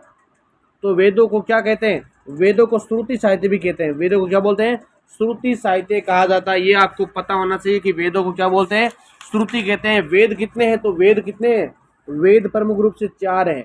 श्रुति वे ग्रंथ होते हैं जो सुने जाते हैं और जो ध्यान से माध्यम से ऋषियों द्वारा ऋषि के संबोधित करते हैं, ये क्या होते हैं, वेद। ठीक है, नेक्स्ट चलते हैं अपने 81 नंबर क्वेश्चन है कि वेदों का भाग नहीं माने गए मंत्र, ब्राह्मण, आरण्यक, धर्मसूत्र। तो वेदों के भाग कौन से नहीं माने गए, धर्मसूत्र बिल्कुल नहीं माने गए, जबकि बाकी 3 है वो वेदों के भाग माने गए। ये भी पता होना चाहिए कि प्रत्येक वेद के 4 उपभाग होते हैं, संहिता, मंत्र और आशीर्वाद। दूसरा होता है आख्यक, अनुष्ठान, समारोह, बलिदान। और तीसरा होता है ब्राह्मण। चौथा होता है उपनिषद और एक होता है दर्शन। ठीक है, तो ये चारों भाग इसके माने जाते हैं। ठीक है, नेक्स्ट चलते हैं अगले। तत्वमसि का अभिप्राय है, तत्वमसि का अभिप्राय आत्मा एक जड़ द्रव्य है, आत्मा और ब्रह्मा में अभेद है। दोस्तों क्या ध्यान रखना है कि आत्मा और ब्रह्मा में अभेद है, ये इसका बिल्कुल सही जवाब हो रहा है, क्योंकि इसका अभिप्राय यही होता है कि आत्मा और ब्रह्मा में क्या है, अभेद है। ठीक है, फिर अगला प्रश्न बात करेंगे 83 नंबर क्वेश्चन, ये दर्शन शास्त्र के फिलोसॉफी के क्वेश्चन है। भगवत गीता का नीति शास्त्र मूलतः है परिमाण निरपेक्षवादी, सुखवादी, प्रयोजनवादी या उपयोगितावादी। तो भगवत गीता का नीति शास्त्र किसकी बात करता है, अपने प्रयोजनवादी की बात करता है, यानी 3 नंबर इसका बिल्कुल राइट आंसर। कितना नंबर, 3 नंबर, प्रयोजनवादी इसका बिल्कुल राइट आंसर हो जाएगा। 84 क्वेश्चन है कि भगवत गीता सम्मत आदर्श है अर्हते स्थित प्रज्ञ बोधिसत्व तीर्थकर। तो स्थित प्रज्ञ क्या हो जाएगा, स्थित प्रज्ञ 2 नंबर इसका सही जवाब है। तो ये 84 का हो जाएगा 2 नंबर। अगला क्वेश्चन है 85, जैन शादवाद सिद्धांत के अनुसार साधारण निर्णय अपूर्ण होते हैं और वस्तु का पक्ष विशेष ही प्रस्तुत करते हैं। जबकि दूसरा, साधारण निर्णय सत्य से नितांत रहित होते हैं। तीसरा, साधारण निर्णय संशयवाद अभिव्यक्त करते हैं। तो 85 का सही आंसर हो जाएगा 1 नंबर, अर्थात साधारण निर्णय अपूर्ण होते हैं और वस्तु का पक्ष क्या होता है, विशेष प्रस्तुत रखते हैं। ये आपको पता होना चाहिए। बात करते हैं next question, 86 number question. Jain दर्शन के अनुसार निर्जरा है। तो निर्जरा क्या है? निर्जरा होता है कि जीव से आबद्ध कर्मों का नष्ट होना। निर्जरा जैन दर्शन के अनुसार एक तत्व है जिसका अर्थ होता है आत्मा के साथ जुड़े कर्मों का क्षय होना। क्या होना? क्षय करना। और जन्म मरण के चक्र से मुक्ति पाने के लिए आवश्यक क्या है? निर्जरा। क्या है? निर्जरा। तो ये हो जाएगा अपने चौथा नंबर क्वेश्चन। कौन सा हो जाएगा? चौथा option is a right answer. अगला क्वेश्चन 87, बौद्ध दर्शन के अनुसार बौद्ध दर्शन के 4 आर्य सत्यों में सम्मिलित कौन सा नहीं है? तो ये भी पता होना चाहिए कौन सा नहीं है और कौन से हैं। तो बौद्ध धर्म के 4 आर्य सत्य हैं। तो एक तो दुख, दुख निरोध, दुख समुदाय और दुख निरोधगामिनी प्रतिपदा। देख लीजिए, इसमें दुख है, सर्व दुख है। तो इसका राइट आंसर क्या हो जाएगा? इसका राइट आंसर का दुख अकारण है। ये नहीं होता है, दुख बिल्कुल कारण से ही होता है, कभी भी दुख अकारण नहीं होता है। अगला प्रश्न है 88 नंबर क्वेश्चन कि गांधी द्वारा रचित हिंद स्वराज है, उसकी आत्मकथा, समाचार पत्रों में लिखे लेखों का संकलन। इसका राइट आंसर हो जाएगा बिल्कुल 3 नंबर। उनके सामाजिक राजनीतिक विचारों की क्या है? एक प्रस्तुति है। क्या? गांधी हिंद स्वराज। 89 नंबर क्वेश्चन है कि गांधी का विश्वास था। किसमें विश्वास था? बिल्कुल गांधी का। तो गांधी का विश्वास था किसी भी प्रकार के साधनों से साध्य की प्राप्ति में, साध्य और साधनों की पवित्रता में, अहिंसा में, जब तक कि दमन करता हिंसा का प्रयोग नहीं करे। और ऑप्शन 4, अधिकतम व्यक्तियों के अधिकतम सुख में। तो ये हो जाएगा इसके साध्य और साधनों की पवित्रता में गांधी का विश्वास था। अधिकतम व्यक्तियों का अधिकतम सुख तो उपयोगितावाद हो जाएगा। तो इसका 2 नंबर बिल्कुल राइट आंसर है। गांधी जी हमेशा कहते थे कि साधन साध्य दोनों श्रेष्ठता और पवित्रता की बात करते हैं और साधन साध्य में अविज्यो ये संबंध है। जबकि गांधी जी कहते हैं कि लोक जीवन में अच्छे कार्य करना ही पर्याप्त नहीं है, अपितु अच्छे कार्यों को अच्छे साधनों से किया जाना चाहिए। हमें अच्छा काम करना चाहिए लेकिन अच्छे साधन से करना चाहिए। आप पैसों कमाओ लेकिन अपने नीतिक पर चलकर पैसे कमाओगे, तभी क्या है? अच्छा कार्य होगा। ये किसका विचार है? गांधी जी का विचार है। अगले प्रश्न 19 की तरफ चलते हैं कि प्रश्न 19 है सुकरात के अनुसार। तो सुकरात के अनुसार क्या हो जाएगा? सुकरात कहते हैं ज्ञान क्या है? सद्गुण है। ज्ञान क्या है? बिल्कुल सद्गुण है ज्ञान। 90 नंबर क्वेश्चन का 4 नंबर इज राइट आंसर। अगला क्वेश्चन है 91 नंबर क्वेश्चन, सुकरात के नीति शास्त्र का उपयुक्तम लक्षण है। तो सुकरात के अनुसार कौन सा उपयुक्त लक्षण है? इसका हो जाएगा सद्गुण नीति शास्त्र। 4 नंबर इज राइट आंसर, सद्गुण नीति शास्त्र इसका बिल्कुल राइट आंसर हो जाएगा। ठीक है। प्रश्न संख्या 92, डेकार्ते के अनुसार अंतरक्रियावाद व्याख्या करता है ईश्वर और मनुष्य के संबंध की, ईश्वर और जगत के संबंध की, पुरुष और स्त्री के संबंध की, या मानस और शरीर के संबंध की। किसकी व्याख्या करता है? 92 नंबर क्वेश्चन देखिए। तो इसका राइट आंसर हो जाएगा मानस और यानी मनुष्य और शरीर के संबंध की व्याख्या कौन करता है? डेकार्ते अंतरक्रियावाद की व्याख्या करता है। अगला प्रश्न है 93 नंबर क्वेश्चन कि स्वार्थ मूलक सुखवाद के अनुसार, सुखवाद के अनुसार कर्तव्य के लिए कर्तव्य नैतिकता है, सुख ही नैतिकता का मानदंड है। ये हो जाएगा इसका, सुख ही क्या है? नैतिकता का मानदंड है। 2 नंबर बिल्कुल राइट आंसर है। स्वार्थ मूलक दोस्तों सुखवाद के अनुसार सुखी नैतिकता का मानदंड है। स्वार्थ मूलक सुखवाद में व्यक्ति को सिर्फ अपने सुखों की उपलब्धि का प्रयास करना चाहिए, जबकि दूसरों के सुखों की चिंता करना क्या है? कोई कार्य मतलब नहीं है। अगर हम दूसरों के सुखों की चिंता करेंगे तो हम खुद क्या हो जाएंगे? दुख समुदाय में पड़ जाएंगे। ये हो जाएगा अगला, सुख ही सुख का कारण होता है। अगला है 94 नंबर क्वेश्चन, कांट के अनुसार नैतिक नियम है। तो कांट के अनुसार नैतिक नियम क्या है? एक निरपेक्ष आदेश है। क्या है? एक निरपेक्ष आदेश है। बिल्कुल राइट आंसर हो जाएगा 95 नंबर क्वेश्चन। कांट बल नहीं देता है। तो कांट बल किस पर नहीं देता है? कर्तव्य पर, नैतिक नियम पर, कर्ता की स्वतंत्रता पर, या कर्मों के परिणाम पर। कांट बिल्कुल भी कर्मों के परिणाम पर बल नहीं देता है। कांट क्या कहता है? कांट ये कहता है कि नैतिक नियम एक निरपेक्ष आदेश है। कोई भी व्यक्ति को परिणाम निरपेक्ष होकर कार्य चेतना की भावना से काम नहीं करना चाहिए, बल्कि अपने कर्तव्यों को निर्वाह करके भारतीय दर्शन में गीता के निष्काम योग से समानता रखता है। ये कहता है कांट। ठीक है। नेक्स्ट बात करेंगे 96 नंबर क्वेश्चन की दंड का वह सिद्धांत जिसके अनुसार अपराधी को दंड उसके स्वयं के भले के लिए दे जाता है। तो इसमें हो जाएगा सुधारात्मक, हो जाएगा साहित्यक। बिल्कुल सुधारात्मक हो जाएगा, दंड का सुधार मौका देना चाहिए उसको। 3 नंबर इसका बिल्कुल सही जवाब है। क्या हो जाएगा? 3 नंबर इसका बिल्कुल राइट आंसर है। अगला प्रश्न है 97 नंबर क्वेश्चन कि सामाजिक विज्ञान के समप्रत्यय के संदर्भ में निम्नलिखित में से कौन सा गुण सम्मिलित नहीं किया गया है? तो कौन सा गुण सम्मिलित नहीं किया गया दोस्तों? इसका हो जाएगा समाज की भविष्य की समस्याओं का अध्ययन। भविष्य की समस्याओं का अध्ययन इसका राइट आंसर है। अगला नेक्स्ट क्वेश्चन है 98 नंबर क्वेश्चन 98। ब्लूम के शैक्षिक उद्देश्यों के वर्गीकरण के अनुसार संज्ञानार्थ पक्ष की श्रेणियों का सूचीबद्ध या करण है। तो इसका बिल्कुल पहला ही दे रखा है, ज्ञान, बोध, प्रयोग, विश्लेषण, संश्लेषण, ये दे रखा है। ठीक है। अगला 99 नंबर क्वेश्चन, नागरिक शास्त्र इतिहास के साथ निम्नलिखित में से किस प्रकार के सहज संबंध दर्शाता है? तो नागरिक शास्त्र से प्रश्न पूछा है अपने को, इसका राइट आंसर होगा अनुप्रस्थीय सहज संबंध। कौन सा हो जाएगा? अनुप्रस्थीय सहज संबंध इसका बिल्कुल राइट आंसर है। अगला प्रश्न है 100 नंबर प्रश्न की बात करते हैं। तो कुट वाला प्रश्न है, बिल्कुल दे रखा है इसमें कि अन्य विद्यालय विषयों के साथ सामाजिक विज्ञान के सहज संबंध का लाभ है। कैसा लाभ है भाई? इसका लाभ हो जाएगा ए बी डी, यानी ए भी सही दे रखा है, ये भी दे रखा है, ये भी दे रखा है। ठीक है, बाकी तीसरा वाला नहीं है। ठीक है, तो देख लेना कुछ कौन सा है। A B D चौथा सही हो जाएगा इसमें। 101 नंबर क्वेश्चन, परियोजना विधि को विकसित किया है, किसने किया है परियोजना विधि को?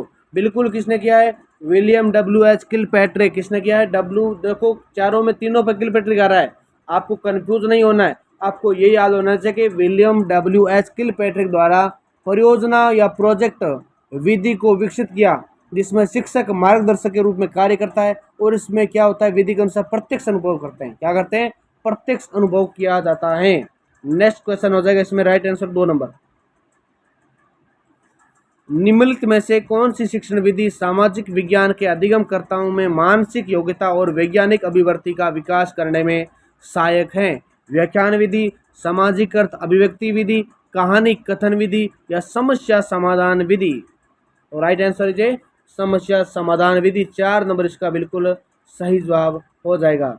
अगला प्रश्न 103 नंबर, अधिगमकर्ता में उच्च संज्ञानात्मक योग्यताओं जैसे विमर्शी चिंतन, सृजनात्मक कल्पना और समस्या समाधान का विकास करने वाली पद्धति कौन सी है?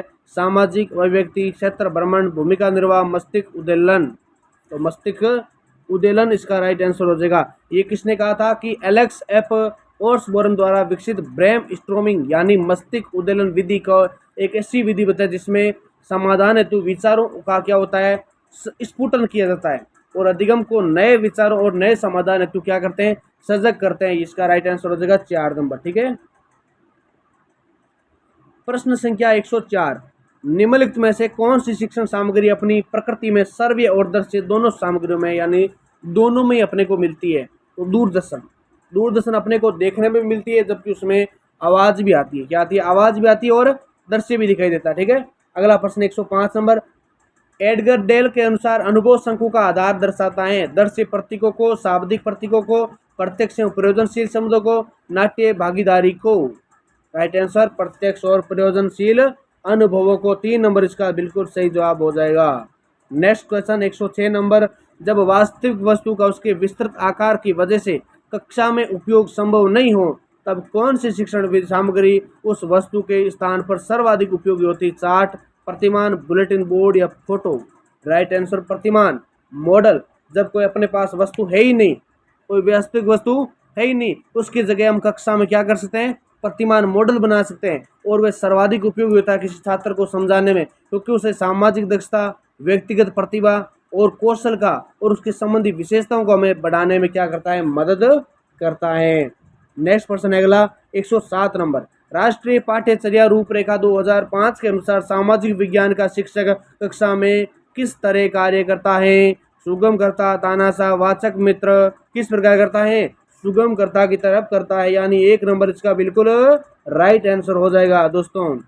प्रश्न संख्या 108, CV गुड के अनुसार निम्न में से कौन सा पाठ्यक्रम का प्रकार नहीं है?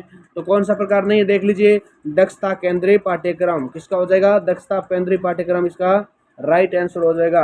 अगला प्रश्न 109 नंबर क्वेश्चन कि निम्नलिखित में से कौन सा सामाजिक विज्ञान की पाठ्यचर्या निर्माण का सिद्धांत नहीं है? अभिप्रेरणा, लचीलेपन का, सामुदायिक जीवन से संबंध का सिद्धांत, पृथकता का सिद्धांत?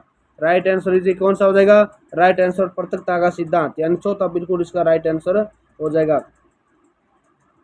प्रश्न संख्या निम्नलिखित में से पाठ योजना के हर्बटीय उपागम के तार्किक अनुक्रम का चयन करो। हर्बटीय वाला आ गया तो इसमें सीधा सही है कि प्रस्तावना, प्रस्तुतिकरण, संगठन और तुलना, सामान्यीकरण या मूल्यांकन, ये इसका हो जाएगा राइट आंसर, यानी 3 नंबर। कौन सा? 3 नंबर इसका बिल्कुल सही जवाब बताया जा रहा है। अगला प्रश्न 111 नंबर कि निम्नलिखित में से कौन सी शिक्षक द्वारा कक्षा में वास्तविक कार्य की योजना है? मासिक, वार्षिक, पाठ योजना, विद्यालय योजना। तो विद्यालय में दी जाती है अपने पाठ योजना। कौन सी दी जाती है? पाठ योजना। पाठ योजना की कक्षा में शिक्षक द्वारा क्या करते हैं? कार्य योजना के परिभाषित करता है, और इसमें शिक्षक को यह पता चलता है कि मुख्य अवधारणाओं को कैसे विकसित कर सकते हैं, कैसे जोड़ा जाए और कैसे उनको समाप्त पाठों में आने वाली समस्याओं को दूर किया जाए। प्रश्न संख्या 112 मॉरिसन द्वारा दिए गए इकाई उपागम के निम्न में से कौन सा चरण सम्मिलित नहीं है? अन्वेषण, प्रस्तुतिकरण, संगठन, विशिष्टीकरण। 112 नंबर क्वेश्चन, 12 नंबर का हो जाएगा विशिष्टीकरण, यानी डी इसका बिल्कुल राइट आंसर हो जाएगा। प्रश्न संख्या 113 संरचनात्मक मूल्यांकन कब किया जाता है? तो कब किया जाता है संरचनात्मक मूल्यांकन? बिल्कुल शिक्षण अधिगम सामग्री के दौरान किया जाता है। 2 नंबर इसका राइट आंसर है। कब किया जाता है? तो राइट आंसर इसका ये भी पता होना चाहिए कि शिक्षण प्रक्रिया में शिक्षण की पाठ्य वस्तु हमेशा इकाइयों में बांटकर शिक्षण करते हैं, जबकि प्रत्येक इकाई को 2 या 3 इकाइयों में समूह की पढ़ने के लिए किया जाता है। नेक्स्ट क्वेश्चन 114 निम्न में से कौन सी अच्छे परीक्षण की विशेषता नहीं है? विश्वसनीयता, वैधता, विभेदीकरण या व्यक्तिनिष्ठता। राइट आंसर व्यक्तिनिष्ठता इसका राइट आंसर है। 115 नंबर क्वेश्चन निम्न में से कौन सी निबंधात्मक प्रकार के परीक्षण की सीमा है? कौन सी सीमा है? बिल्कुल अंकन की व्यक्तिनिष्ठता। अंकन की व्यक्तिनिष्ठता 1 नंबर इसका राइट आंसर हो जाएगा। प्रश्न संख्या 116 सामाजिक विज्ञान में निम्न से कौन से प्रकार के परीक्षण में छात्रों के आलोचनात्मक और स्वतंत्र चिंतन के मूल्यांकन के ज्यादा अवसर होते हैं? तो किसमें होते हैं ज्यादा? बहुविकल्प में, चयन प्रकार में, वस्तुनिष्ठ में या निबंधात्मक में? आपको भी पता है कि एकदम स्वतंत्र चिंतन रखना है तो निबंधात्मक प्रश्न करने जरूरी होते हैं, जिसमें क्या होता है? माइंड रहता है ओपन, माइंड में कुछ भी कर सकते हैं। प्रश्न संख्या 117 ये प्रश्न है कि सारगोन युगीन सुमेरियन अभिलेखों में सैंधव सभ्यता के लिए निम्न में से कौन सा शब्द प्रयुक्त हुआ है? तो सैंधव सभ्यता पूछा है, सारगोन युगीन है, ठीक है। दिलमुन, मगन, निपुर, मेलुआ, कौन सा होगा इसमें? प्रश्न संख्या 117 मेलुआ हो जाएगा। कौन सा हो जाएगा? मेलुआ। सुमेरियन अभिलेखों से ज्ञात होता है कि विदेशों में सिंधु घाटी के व्यापारियों को क्या कहते थे? मेलुआ कहते थे। अगला प्रश्न 118 ऋग्वेदिक काल में कौन सा देवता युद्ध का देवता कहा गया है? रुद्र, विष्णु, अग्नि, इंद्र। इतिहास के प्रश्न है ये। रुद्र, विष्णु, अग्नि, इंद्र। चौथा हो जाएगा इंद्र। राइट आंसर इंद्र हो जाएगा। कार्य कारणवाद की बोध अवधारणा कहलाती है प्रतिप्त समत्ववाद, अष्टांगिक मार्ग, आर्य सत्य या अनात्मवाद। तो 119 नंबर क्वेश्चन क्या है कि कार्य कारणवाद की जो बोध अवधारणा है वो क्या कहलाती है? तो बिल्कुल क्या कहलाती है? इसमें हो जाएगा प्रतिप्त समत्ववाद। क्या हो जाएगा? प्रतिप्त समत्ववाद, यानी 1 नंबर इसका बिल्कुल राइट आंसर है। 120 नंबर क्वेश्चन है कि मौर्य प्रशासन में निम्नलिखित में से कौन सा अधिकारी भूमि की माप और उसकी सीमाओं का निर्धारण करने के लिए उत्तरदायी होता? युक्त, रजुक, प्रादेशिक या ग्रामिक। तो कौन सा अधिकारी होता था? रज्जुक अधिकारी होता। कौन सा होता? रज्जुक अधिकारी। ये भी पता होना चाहिए कि मौर्य प्रशासन रज्जुक होता वो तो राजस्व सेटलमेंट अधिकारी होता, युक्ता वो अधीनस्थ राजस्व अधिकारी होता, जबकि प्रादेशिक मुख्य राजस्व अधिकारी होता था। नेक्स्ट बात करते हैं 121 नंबर प्रश्न है कि निम्न में से कौन सा विशालतम चैत्य है? कार्ले, कनेरी, भाजा, बेड से। तो इसका राइट आंसर हो जाएगा 121 नंबर में हो जाएगा बिल्कुल कार्ले का चैत्य। कौन सा हो जाएगा? कार्ले का चैत्य। 122 नंबर क्वेश्चन क्या है अपने के लिए कि निम्न में से कथनों का अध्ययन करो और सही विकल्प चुनिए। सही विकल्प कौन सा हो जाएगा इसमें? सही विकल्प है कि सभी सत्य हैं, क्योंकि गुप्त भगवान शिव के उपासक थे, मंदिरों में मूर्ति कला और हिंदू धर्म की सामान्य विशेषता रही है, गुप्त राजाओं में धार्मिक संप्रदायों, सभी कथन बिल्कुल क्या है? सत्य। तीनों कथन क्या है? एकदम सत्य हो जाएंगे। अगला प्रश्न 123 नंबर, वराहमिहिर की वृहत संहिता की रचना हुई थी 5वीं शताब्दी, ऑप्शन 2 6वीं शताब्दी, ऑप्शन 3 3वीं शताब्दी या ऑप्शन 4 प्रथम शताब्दी। तो राइट आंसर हो जाएगा 6वीं शताब्दी। कौन सा हो जाएगा? 6वीं शताब्दी। इसमें पता होना चाहिए कि वृहत संहिता वराहमिहिर द्वारा 6वीं शताब्दी में संस्कृत में एक क्या है, विश्वकोश है, जिसमें मानव रुचि के विविध विषयों पर लिखा गया है, जिसमें खगोल शास्त्र, ग्रहों की गति, ग्रहण, वर्षा, बादल या वास्तुशास्त्र आदि के बारे में क्या है, विस्तार पूर्वक लिखी जानकारी मिलती है। अगला प्रश्न 124 नंबर, निम्न में से कौन पुष्टि मार्ग का संस्थापक था? ऑप्शन 1 सूरदास, ऑप्शन 2 चैतन्य, ऑप्शन 3 वल्लभाचार्य या ऑप्शन 4 रामानंद। ऑप्शन 4 रामानंद इसका हो जाएगा वल्लभाचार्य, बिल्कुल राइट आंसर 3 नंबर। ठीक है।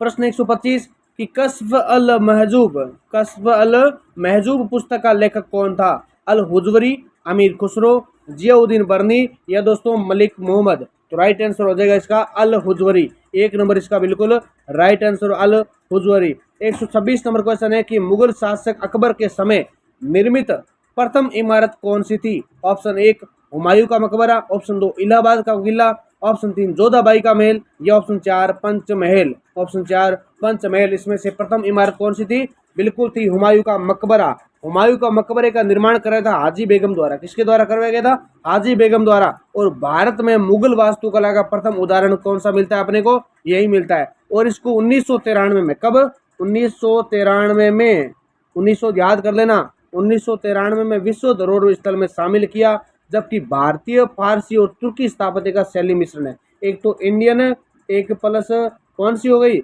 एक भारतीय, एक फारसी और एक हो जाएगा इसमें तुर्की।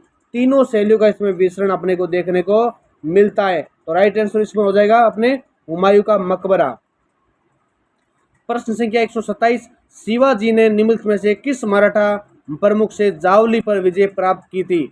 संताजी घोरपड़े, धन्नाजी जाधव, चंद्रराव भोरे या मेलगिरी पंडित। कौन सा था इसका राइट आंसर? राइट आंसर इसका हो जाएगा चंद्रराव मौर्य। कौन सा हो जाएगा? चंद्रराव मौर्य। 1656 की बात है। कब की बात हो रही है? 1656 की, याद कर लेना। 1656 इसका राइट आंसर है, चंद्रराव मौर्य। प्रश्न संख्या 128, 1857 की क्रांति के दौरान जगदीशपुर में कुंवर सिंह की मृत्यु के उपरांत विद्रोह का नेतृत्व किसने किया था? ऑप्शन 1 चक्रधारी सिंह, ऑप्शन 2 अर्जुन सिंह, ऑप्शन 3 मनीराम दत्त या ऑप्शन 4 अमर सिंह। तो इसका नेतृत्व किया था अमर सिंह ने। 1757 का जो विद्रोह हुआ था उसमें कुंवर सिंह ने बिहार और जगदीशपुर में क्रांति का नेतृत्व किया। जबकि इसकी मृत्यु के उपरांत इसका नेतृत्व किसने किया था? अमर सिंह ने किया था। किसने किया था? आ से अमर सिंह। अगला प्रश्न 129, 1890 में ईस्वी में कलकत्ता में भारतीय राष्ट्रीय कांग्रेस के 6वें अधिवेशन की अध्यक्षता किसने की थी? Option 1 Sir William Wedderburn, option 2 Pheroze Shah Mehta, option 3 George Yule, option 4 Dadabhai Naoroji. Option 4 Dadabhai Naoroji. इसका 2 नंबर हो जाएगा फिरोज शाह मेहता। कौन सा हो जाएगा? फिरोज शाह मेहता इसको बिल्कुल राइट आंसर हो जाएगा। प्रश्न संख्या 130, 1917 में मॉन्टेग्यू की ऐतिहासिक घोषणा के बाद होम रूल आंदोलन की किसने समाप्त किया था? तो होम रूल आंदोलन की बात आ गई तो इसमें राइट आंसर क्या हो जाएगा? Annie Besant. बिल्कुल एनी बेसेंट इसका राइट आंसर है। भारत में स्वशासन के लिए राष्ट्रीय मांग का जो नेतृत्व करने के लिए 1916 में क्या किया था? तिलक और एनी बेसेंट के द्वारा इसको समाप्त किया गया था। 1 नंबर इसका बिल्कुल सही जवाब है। प्रश्न संख्या 131, असहयोग के मुद्दे पर चर्चा करने के लिए सितंबर 1920 में आयोजित कांग्रेस के विशेष सत्र की अध्यक्षता किसने की थी? लाला लाजपत राय, बिपिन चंद्र पाल, मोतीलाल नेहरू या विजय राघवाचारी। इसका हो जाएगा लाला लाजपत राय। सितंबर 1920 की बात हो रही है तो इसमें लाला लाजपत राय ने क्या किया था? अध्यक्षता की थी।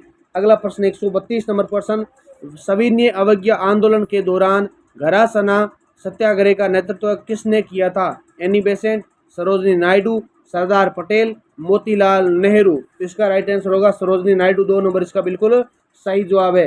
प्रश्न संख्या 133, भारत छोड़ो आंदोलन के दौरान स्थापित ताम्रलिप्ति जाति सरकार का नेता कौन था? केसी नियोगी, चेतु हरिजन, जियाउद्दीन अहमद, सतीश चंद्र सामता। तो राइट आंसर हो जाएगा 4 नंबर सतीश चंद्र सामता। 4 नंबर बिल्कुल इसका सही जवाब हो जाएगा। ताम्रलिप्ति जाति का गठन कब हुआ? तो सतीश चंद्र सामता ने किया। जबकि कब किया था? 17 दिसंबर। कब किया था?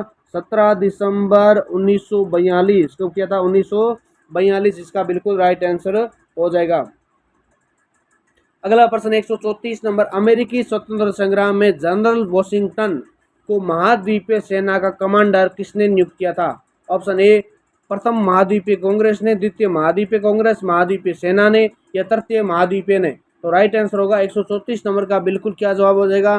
द्वितीय महाद्वीपीय कांग्रेस ने। क्या हो जाएगा? 2 नंबर बिल्कुल सही आंसर है। 135 नंबर, फ्रांस की राष्ट्रीय सभा ने किसके प्रस्ताव पर मानव अधिकार घोषणा पत्र जारी किया? तो राइट आंसर इसका है लफायत, यानी 3 नंबर सही जवाब है। कौन सा हो जाएगा? 3 नंबर। 136 नंबर प्रश्न है कि शीत अयनांत को 90 डिग्री दक्षिण अक्षांश पर सूर्य की किरणों पर आपतन कोण क्या होगा? 0 डिग्री, 47 डिग्री, 66 डिग्री 30 मिनट, या 23 डिग्री 30 मिनट। तो राइट आंसर होगा, आपतन कोण की बात कर रहे हैं तो आपतन कोण हो जाएगा 23.5 डिग्री। कितना हो जाएगा? 23.5 डिग्री इसका बिल्कुल सही जवाब है। कोर मेंटल सीमा के साथ मेल खाता है संक्रमण असंतता, लेमान असंतता, गुटेनबर्ग असंतता, या मोहोरोविक असंतता। तो कौन सा होगा? गुटेनबर्ग। गुटेनबर्ग होता है ना कोर प्लस मेंटल, ये देखा होगा आपने, समझा होगा। ये देखो ऊपर वाला ये करोड़ भाग हो गया, केंद्र भाग हो गया, 3 भाग होते हैं, ठीक है, इसकी बात कर रही है। यहाँ पर हो जाएगा गुटेनबर्ग। 138 नंबर क्वेश्चन है कि निम्न में से कौन सा सही नहीं है? सारे सही नहीं है, बोल दो कौन सा सही नहीं है। तो ऑप्शन नंबर 4, लाल सागर धीमी गति से सिकुड़ रहा है। लाल सागर धीमी गति से सिकुड़ रहा है, इसका ये बिल्कुल सही नहीं है, जबकि तेज गति से है। प्रश्न संख्या 139, दक्कन ट्रैप क्षेत्र किसके कारण बना था? तो दक्कन ट्रैप किसके कारण बना था? बिल्कुल ज्वालामुखी। कौन सा हो जाएगा? ज्वालामुखी के दरारी उद्गार से। एक तो होता है ज्वालामुखी का केंद्रीय और एक होता है दरारी उद्गार, तो इसका 1 नंबर बिल्कुल राइट आंसर हो जाएगा। यह आ गया ज्वालामुखी का। अगला प्रश्न 140 नंबर, सममंडल में अधिकांशतः शामिल होते हैं।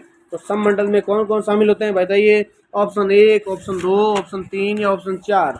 बिल्कुल सममंडल में होते हैं समताप मंडल, मध्य मंडल या शोभ मंडल, तीनों सम्मिलित होते हैं। सममंडल में कौन होते हैं? 3 सम्मिलित होते हैं। 141 नंबर प्रश्न है, पृथ्वी की सतह पर प्रत्यक्ष या अप्रत्यक्ष रूप से कितनी सौर ऊर्जा पहुंचती है?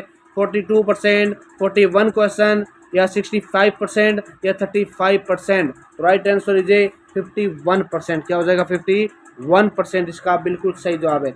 142 नंबर प्रश्न, निम्नलिखित में से कौन सा आता है, वर्षण के अंतर्गत आता है? सही कूट का चयन करो। फुहार, हिमवर्षा, वर्षा, तुहिन। क्या होगा? ए बी सी डी चारों ही आते हैं। क्या आते हैं? चारों ही आते हैं, बिल्कुल 3 नंबर इसका सही जवाब है। निम्नलिखित में से कौन सी ठंडी जलधारा है? ब्राजील जलधारा, लेब्राडोर, एंटीलीज, मोजाम्बिक। कौन सी ठंडी जलधारा है? लेब्राडोर। कौन सी है?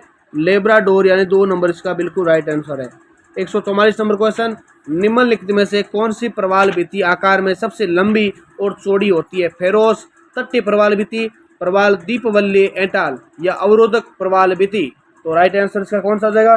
144 नंबर प्रश्न का आंसर हो जाएगा अवरोधक। अवरोधक प्रवाल भित्ति।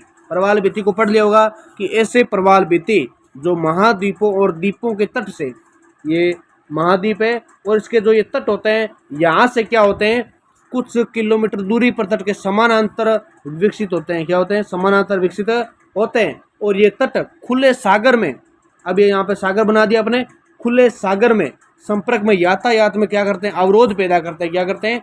अवरोध पैदा करते हैं। तो ये कहलाते हैं अवरोधक प्रवाल भित्ति। प्रश्न संख्या 145,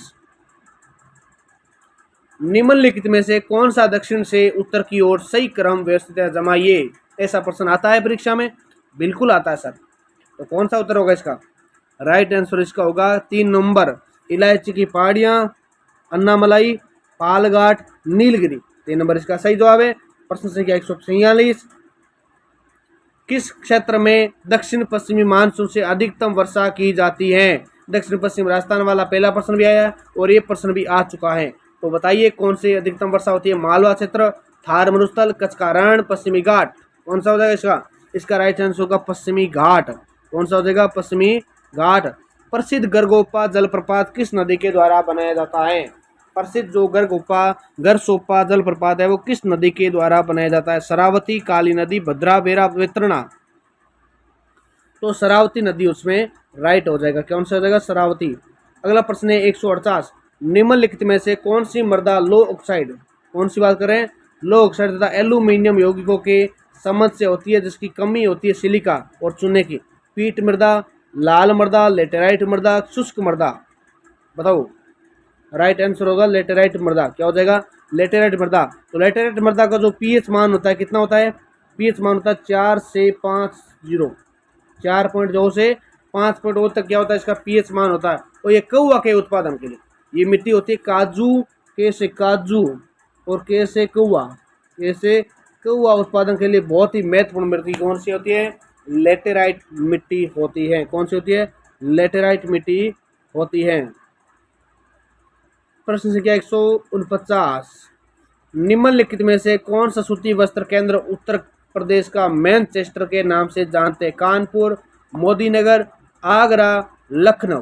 तो सीधा पूछ लेते सूती वस्त्र का केंद्र तो भी क्या होता? कानपुर। प्रश्न संख्या अंतिम 150 नंबर प्रश्न, माल खेत की पहाड़ियां अवस्थित हैं। कौन सी पहाड़ियां? माल खेत की पहाड़ियां अवस्थित हैं। जालोर में, अलवर में, झुंझुनू में, सीकर में। तो बताओ कि माल खेत की पहाड़ियां कहां पर स्थित हैं? बिल्कुल सीकर में अवस्थित है। कहां पर है? सीकर में। और माल खेत की पहाड़ियों की अगर ऊंचाई की बात करें तो कितनी है? 1052 मीटर। कितनी है? 1052 मीटर, जो कि कहां पर है? राजस्थान के सीकर जिले में स्थित है। कहां पर है? सीकर जिले में स्थित है। दोस्तों सारे प्रश्न जो 2023 में परीक्षा हुई थी उसमें से जितने प्रश्न आए थे 150 के 150 प्रश्न आपको हल करवा दिए।